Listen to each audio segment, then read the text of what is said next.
यहाँ पर जो है मुझे लगता है कि लॉरेंस बिश्नोई गैंग का मामला निकल कर सामने आया है क्योंकि गैंग के द्वारा कहा गया है कि जो सुखदेव गोगामडी था, वो हमारे एक विरोधी का समर्थन कर रहा था और जो कोई हमारे विरोधी का समर्थन करेगा, हम उसके साथ यही हाल करेंगे। तो मुझे लगता है कि लॉरेंस बिश्नोई गैंग का कहीं न कहीं इसमें हाथ है।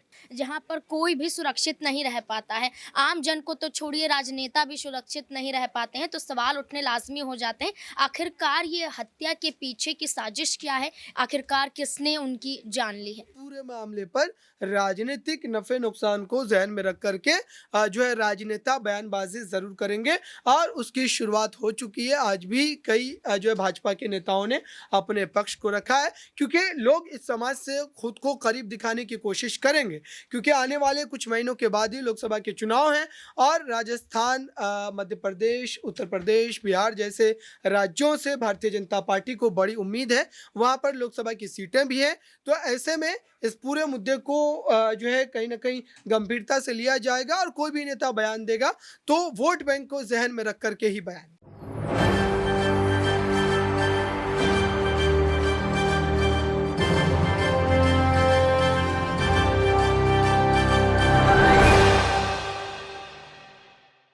नमस्कार, आप देख रहे हैं एसपीएन 9 न्यूज। एसपीएन 9 न्यूज में आपका स्वागत है और मैं हूं आपके साथ नेहा परिहार। श्यामनगर इलाके में उनके घर मिलने के बहाने आए 3 हमलावरों ने ताबड़तोड़ गोलियां चलाई। इस घटनाक्रम में एक हमलावर की मौत हो गई और वो हमलावर यहाँ कोई और नहीं, राजपूत करनी सेना प्रमुख सुखदेव सिंह गोगामेडी की यहाँ पर मंगलवार दोपहर जयपुर में गोली मारकर हत्या कर दी गई है। सुखदेव सिंह गोगामेडी की गंभीर हालत में मानसरोवर के एक निजी अस्पताल में उनको ले जाया गया था, जहां पर उन्हें मृत घोषित कर दिया गया। अस्पताल के बाहर राजपूत करनी सेना से जुड़े लोग एकत्रित हो गए और विरोध प्रदर्शन किया जा रहा है। इसी बीच आपको यहां पर बता दें कि आज राजस्थान में सुबह से ही लगातार धरना प्रदर्शन जारी है। करनी सेना के जो लोग हैं यहाँ पर तमाम, यहाँ तक कि जो ट्रेन की आवाजाही पर भी यहाँ रोक लगाने की मांग की गई है। मार्केट्स यहाँ पर बंद कर दी गई है और सड़कों पर इस वक्त प्रदर्शन जारी है।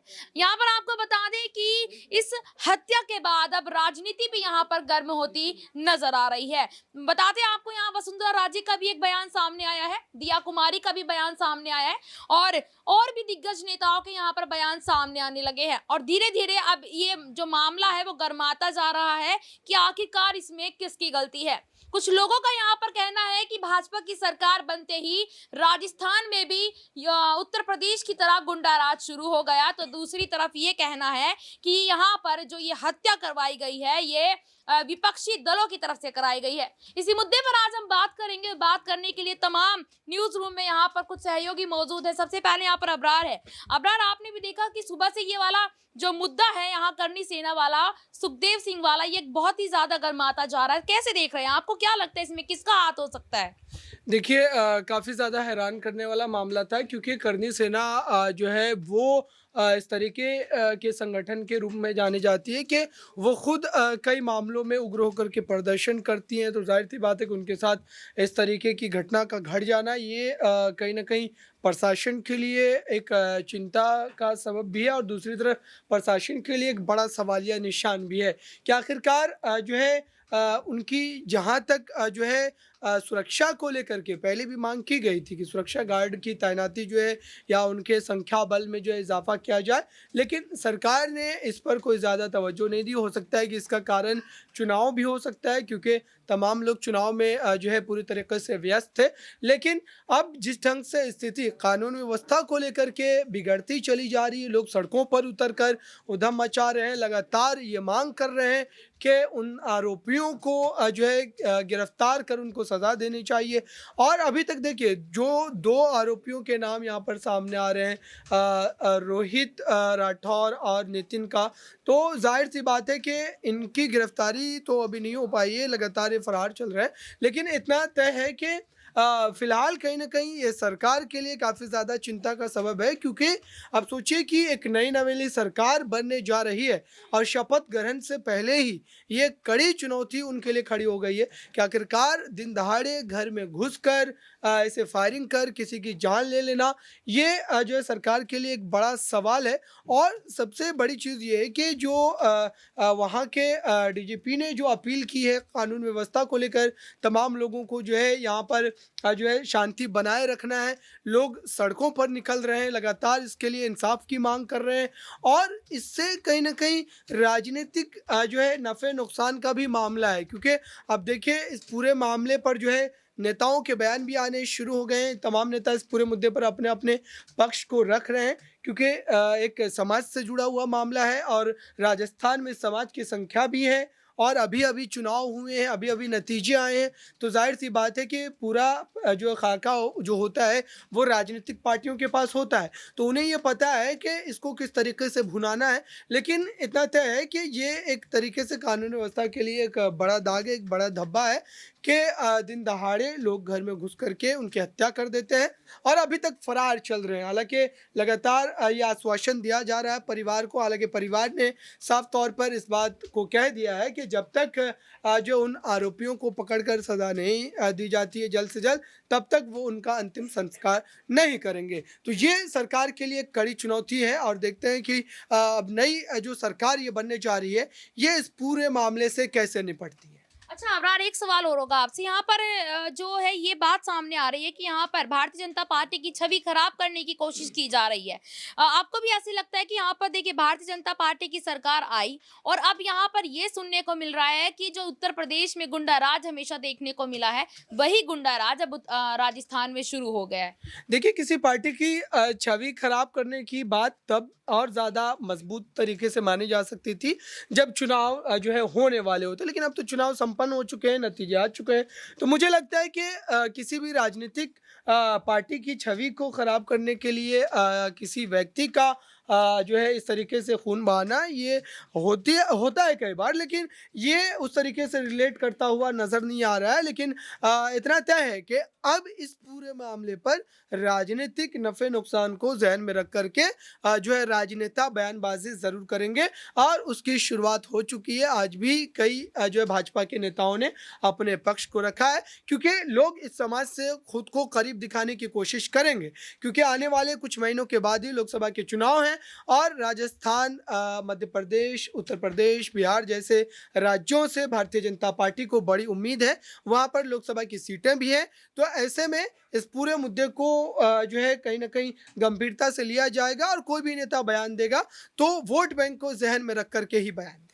बहुत बहुत धन्यवाद अबरार। देखिए अबरार ने एक बात सही कही है कि आने वाले समय में लोकसभा का चुनाव है और लोकसभा चुनाव के लिए भारतीय जनता पार्टी एक एक कदम बड़ा फूक फूक कर यहाँ रख रही है। कोई गलती ना हो जाए कि जिसकी वजह से यहाँ लोकसभा चुनाव में उनको नुकसान झेलना पड़े। अगला सवाल मैं यहाँ पर नाज़मीन से लूंगी। नाज़मीन, यहाँ पर जो जिनकी यहाँ पर मौत हुई है या जिनकी मैं कहूँगी यहाँ पर हत्या कर दी गई है कल, सुखबीर सिंह की, तो उनकी पत्नी का एक बयान सामने आया जिसमें वो ये कहती नजर आई है कि मेरे पति को बार-बार मेरे पति ने ये मांग की थी कि उनको यहाँ पर प्रोटेक्शन चाहिए, यानी कि लेकिन उनको प्रोटेक्शन नहीं दी गई थी। और यहाँ पर अशोक गहलोत का भी लिंक इससे बताया जा रहा था कि अशोक गहलोत का एक खत यहाँ पर वायरल हो रहा है। हालांकि यहाँ पर ये ऐसी बातें सामने आ रही हैं और कुछ दिन पहले वो अशोक गहलोत से मिले भी थे चुनाव होने से पहले, जिसमें वो ये मांग करते आए थे कि उनको भी चुनाव लड़ने हैं कांग्रेस की तरफ से। लेकिन अशोक गहलोत ने उनको ये कहा था कि अभी आप चुनाव ना लड़िए, जो खड़ा है पार्टी की तरफ से आप उसकी हेल्प कीजिएगा, यही आपका चुनाव लड़ना है। तो कैसे देख रहे हैं कि जब उन्होंने प्रोटेक्शन मांगी तब उनको प्रोटेक्शन क्यों नहीं दी गई है कांग्रेस की तरफ से? देखिए, ये चुनावी माहौल के बीच में देखा जाए तो ये देखा जाता है कि कोई पार्टी दूसरी पार्टी के खिलाफ उतरती है तो कुछ ऐसे काम भी करती हुई नज़र आती है जो सीधे-सीधे तौर पर हत्या की साजिश से भी जुड़ जाता है। यहाँ पर हम पूरी तरह से कह नहीं सकते हैं कि कांग्रेस की वजह से यहाँ पर सुखबीर की यहाँ पर हत्या होती हुई नज़र आ रही है या फिर ये कहें कि भारतीय जनता पार्टी की तरफ से होती हुई नज़र आ रही है। यहाँ पर तो बिश्नोई गैंग की बात करें तो उसका नाम भी तो सामने आ रहा है कि उसने यहाँ पर राजपूत करनी सेना के जो राजस्थान के अध्यक्ष इनकी हत्या की प्लान किया था। तो यहाँ पर कुछ भी हो सकता है, नए नए मोड़ निकल कर सामने आ रहे हैं, लेकिन सवाल यहाँ पर वही खड़ा हो जाता है कानून व्यवस्था को लेकर। कानून व्यवस्था पर सवाल तो अक्सर उठते हुए नजर आते हैं। बात करें अशोक गहलोत की सरकार थी तब भी यहाँ पर कानून व्यवस्था पर सवाल उठते हुए नजर आए और वही सवाल अब यहाँ पर जब राजस्थान में भारतीय जनता पार्टी की सरकार बनने जैसे देखी जा रही है कि बाबा बालकनाथ को आगे किया जा रहा है, तो उस पर भी यही कहा जा रहा है कि आखिरकार क्या ये कानून व्यवस्था को सही ढंग से चला पाएंगे, क्योंकि क्राइम की बात करें तो उत्तर प्रदेश से लेकर अब राजस्थान में इतने बड़े माहौल पैदा हो जाते हैं जहां पर कोई भी सुरक्षित नहीं रह पाता है। आम जन को तो छोड़िए, राजनेता भी सुरक्षित नहीं रह पाते हैं। तो सवाल उठने लाजमी हो जाते हैं, आखिरकार ये हत्या के पीछे की साजिश क्या है? आखिरकार किसने उनकी जान ली है? बिल्कुल, बहुत-बहुत धन्यवाद नाज़मीन। देखिए, यहाँ पर ये सवाल तो उठ रहा है कि आखिरकार इस हत्या का ज़िम्मेदार कौन है? अगला सवाल मैं यहाँ पर अक्षय से लेना चाहूँगी। अक्षय भी लगातार सुबह से इस खबर पर नज़र बनाए हुए हैं। अक्षय, आपको क्या लगता है कि इस हत्या में कौन ज़िम्मेदार है? किसका हाथ हो सकता है? क्योंकि सवाल दोनों पार्टियों पर यहाँ उठ रहे हैं। जो पार्टी यहाँ सत्ता में रह चुकी है, उस पर भी उठ रहे हैं और जो सत्ता में आई है नई नवेली पार्टी, उस पर भी यहाँ सवाल उठ रहे हैं। यहाँ तक कि ये भी बात सामने आ रही है कि जब यहाँ पर पूरे परिवार ने, यानी कि सुखदेव सिंह गोगामेडी के परिवार ने यहाँ प्रोटेक्शन जब मांगी थी, तो आखिर उनको क्यों नहीं दी गई? और यहाँ पर ये भी बात सामने आ रही है कि उनको प्रोटेक्शन इसलिए यहाँ पर नहीं दी गई है और उनकी जो हत्या हुई है वो इसलिए हुई है क्योंकि आने वाले सालों में अब भाजपा की सरकार आ चुकी थी और वो बीजेपी के नेता हैं, तो भाजपा उनको 5 सालों में प्रोटेक्शन देने वाली थी, तो पहले ही उनका यहाँ पर ऐसा कहा जा रहा है कि पहले उनकी हत्या कर दी। देखिए, मुझे लगता है कि इस मामले को राजनीति से तो शायद जानबूझ करके जोड़ा जा रहा है, क्योंकि जिस तरह से यहाँ सुखदेव गोगामड़ी को घर में घुस करके 2 अज्ञात लोगों ने जिस तरह से उन पर गोलियां बरसाई, कुछ देर बाद उनकी मौत हो गई। तो मामला जो निकल कर सामने आया वो लॉरेंस बिश्नोई गैंग का जो है यहाँ पर नाम आ रहा है। लॉरेंस बिश्नोई गैंग के 2 गुर्गे थे जो यहाँ सुखदेव गोगामड़ी के जयपुर आवास पर पहुंचे और गोलियों से इन्हें यहाँ पर छलनी कर दिया। और यहाँ तक की खबरें आई हैं कि लॉरेंस बिश्नोई गैंग की तरफ से भी एक बात निकल कर सामने आई कि कहीं ना कहीं सुखदेव गोगामड़ी ने एक ऐसे गुट का, एक ऐसे धड़े का समर्थन किया था जो लॉरेंस बिश्नोई गैंग का कहीं ना कहीं विरोधी था। यहाँ पर जो है मुझे लगता है कि लॉरेंस बिश्नोई गैंग का मामला निकलकर सामने आया है, क्योंकि गैंग के द्वारा कहा गया है कि जो सुखदेव गोगामड़ी था वो हमारे एक विरोधी का समर्थन कर रहा था और जो कोई हमारे विरोधी का समर्थन करेगा हम उसके साथ यही हाल करेंगे। तो मुझे लगता है कि लॉरेंस बिश्नोई गैंग का कहीं ना कहीं इसमें हाथ है।